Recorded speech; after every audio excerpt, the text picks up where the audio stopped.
tal? ¿Cómo están? Bienvenidos a una nueva mañana de radio. Estamos el 6 de febrero de 2025. Es verdad que si su nombre de pila fuera otro, pues sería la noticia del año, ¿no? Ha dimitido Sánchez Pérez Castejón.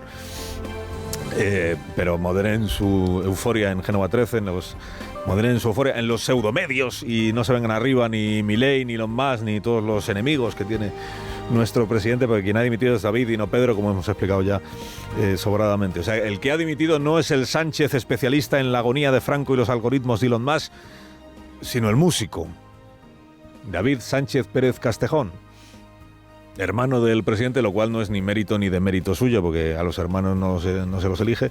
Director de orquesta y hasta el día de ayer, bueno, creo que tiene 3 meses para terminar de ejecutar la salida, director de la Oficina de Artes Escénicas de la Diputación de Badajoz.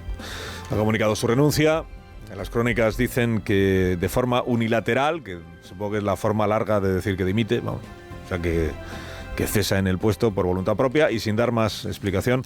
Que se sepa, aunque la prensa extremeña dice que a Gallardo, Gallardo es el presidente de la Diputación de Badajoz todavía, lo que le dijo Sánchez Castejón es que está sobrepasado, desbordado por la situación que se ha generado con esto del juicio, de su contratación y todo lo demás. Claro, como no hay una explicación oficial, digamos, de la renuncia al puesto de alta dirección, pues esa circunstancia hace posible que hoy, pues todo el que lo desee pueda ponerse a especular sobre qué es lo que ha sucedido para que tenga este desenlace, ¿no? Si el hecho de coger ahora la puerta, digamos, guarda o no guarda relación con el juicio al que probablemente está abocado por tráfico de influencias. Todavía no está procesado el señor Sánchez Pérez Castejón, David no lo está. Los últimos autos de la jueza es verdad que apuntan en esa dirección, que podría acabar procesado, pero a día de hoy no lo está, ni mucho menos está todavía declarado culpable de nada, ¿no? No hay ninguna sentencia de culpabilidad por haber hecho algo ilícito. Cosa distinta es que verse en una situación como esta, y esto le pasa a cualquiera que esté imputado, verse en una situación como esta, pues verse todos los días en los medios. Y esto le pasa a cualquiera que esté imputado y que sea familia, tenga una relación personal con alguien de la política. Ver cómo España comenta las respuestas que dio en el juicio sobre su oficina, dónde estaba su oficina, a qué se dedicaba a su oficina, sobre su residencia fiscal, sobre su desempeño profesional, pues que todo eso le haya empujado a querer quitarse de en medio, como finalmente hace, ¿no? Hay otra hipótesis, que es una hipótesis que por otra es compatible con esta primera, y es que haya tirado la toalla porque su proyecto más querido, que es esta iniciativa de nombre Ópera Joven, o sea, popularizar la ópera en la provincia de Badajoz, no haya interesado lo suficiente a ninguna empresa privada como para presentarse al concurso que está convocado para producir esos conciertos. Bueno, tanto el abogado de David Sánchez, tanto el abogado de David Sánchez como el presidente de la Diputación alegan que como es una decisión personal y como es una decisión ajena a la causa judicial, pues no hay que hacer comentario alguno, y de hecho no han hecho comentario ninguno. Bueno, la causa judicial, les recuerdo que tiene como origen la creación del puesto de la Diputación de Badajoz, el puesto que ahora va a quedar vacante, ¿no? La creación de ese puesto, pero claro, es una causa judicial que es independiente de si Sánchez está desempeñando o no ese puesto, de si lo sigue o no lo sigue desempeñando. O sea, será exdirector de la Oficina de Artes Escénicas, pero sigue siendo imputado o investigado, como se le quiera llamar. Dado que la atención mediática se debe más a su condición de hermano presidencial que a la ópera joven o al cargo en cuestión, pues no parece que dejar el cargo vaya a librarle o aliviarle de la exposición pública, porque hay un interés público por el asunto, claro, porque es una persona relevante, como diría la Fiscalía General del Estado. Es una persona relevante. Es muy interesante este concepto que manejan en la Fiscalía sobre persona relevante. Lo han manejado para explicar lo del novio de Díaz Ayuso, por qué se le da difusión pública al caso en cuestión, porque se hace una nota de prensa y porque hay periodistas interesándose, no sé qué. Lo de la persona relevante. Dicen, es que un fiscal está obligado a informar a sus superiores de que ha caído en sus manos un caso cuando el afectado por ese caso, esto que llaman la dación de cuentas, ¿no? Cuando el afectado por ese caso es una persona relevante. El fiscal general del Estado, ayer se conoció la transcripción completa de lo que declaró la semana pasada, el fiscal general del Estado dijo que como es una persona relevante, González Amador, que igual habría sido bueno que la Fiscalía Superior de la Comunidad de Madrid hubiera emitido una nota de prensa antes de que se publicara nada, una nota de prensa informando del caso en cuestión, porque era una persona, o es una persona relevante, ¿no? Dijo el fiscal general que a él no le consta que ningún fiscal filtrara ni el expediente de González Amador ni el correo del abogado de González Amador al fiscal Salto. Tampoco consta que él hiciera nunca nada por investigar cómo había llegado a la prensa toda esa información, pero bueno, sostiene que lo suyo habría sido emitir una nota de prensa de la Fiscalía Superior de Madrid. La Fiscalía Superior de Madrid es la que lleva a su enemiga Almudena Lastra. Dice, si nada más tener conocimiento de quién era González Amador, si hubiera hecho una nota de prensa.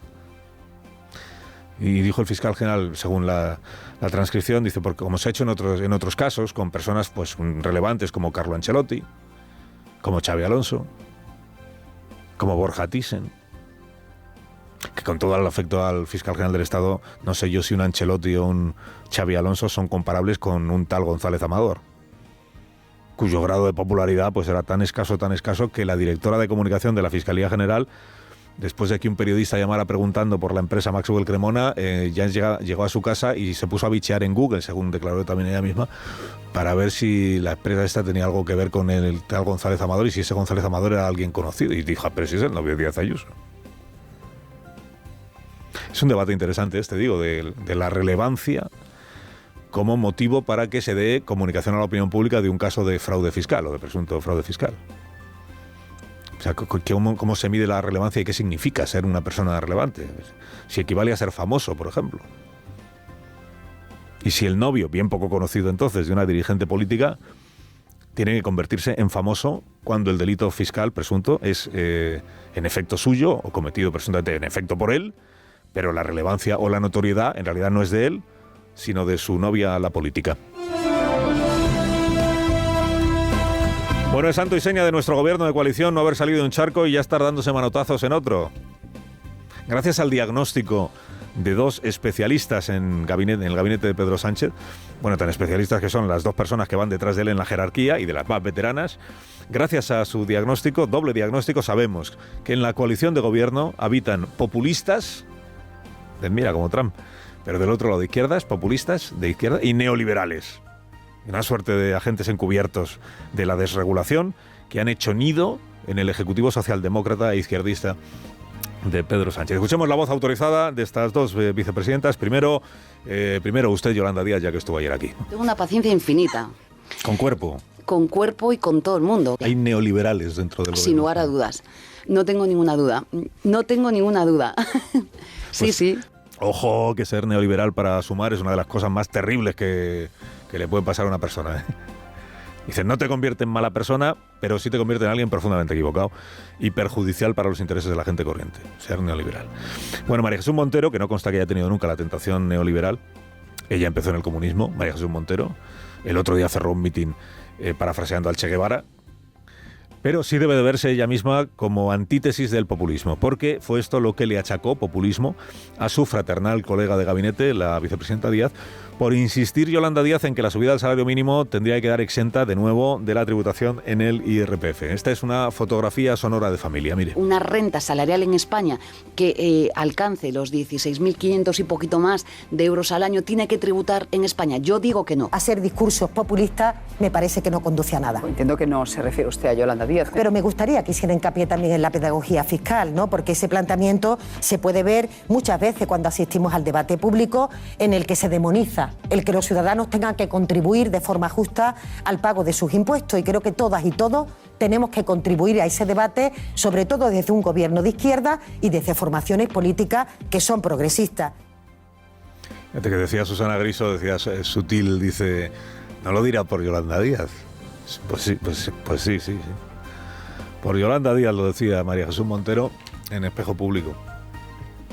Porque el sector socialista, no sé si neoliberal, pero el sector socialista del gobierno está ahí en un debate, o sea, sostiene que esto de pedir cada año que aumente el salario mínimo y a la vez que se suba el umbral a partir del cual hay que pagar IRPF, o sea que aunque suba el salario mínimo, las personas que lo cobran nunca tengan que tributar, nunca superen el umbral para tener que tributar por IRPF, que esto es muy populista o es muy popular, pero claro, esto merma al Estado de unos ingresos también muy interesantes o muy golosos.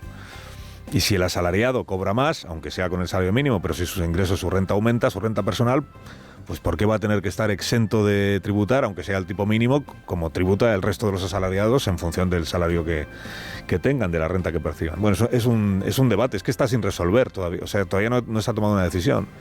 La decisión, ¿quién la tomará? Pues Pedro Sánchez.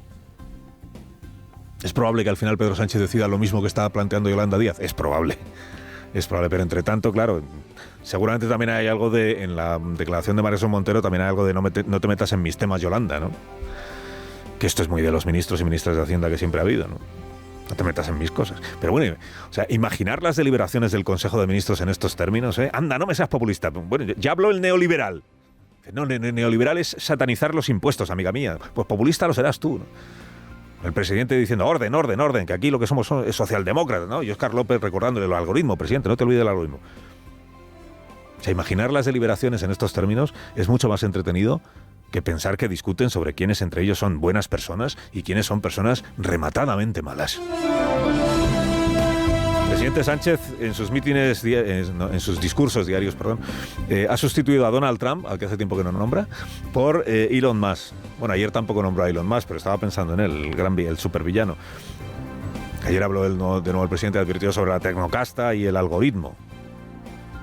Que se le ve mucho más suelto a Sánchez, o mucho más cómodo, en este papel de reconfigurador del entorno digital, o sea, látigo un poco sobrevenido, por ejemplo, del anonimato en las redes sociales, profeta del humanismo tecnológico. Digo, se le ve más cómodo en este papel que en el otro, que es el de primer ministro de un gobierno de la OTAN, que tiene que ir persuadiendo a sus gobernados, votantes del PSOE y de Sumar incluidos, de la conveniencia de ir destinando más dinero, mucho más dinero, varios miles de millones de euros, a la industria militar y a la defensa.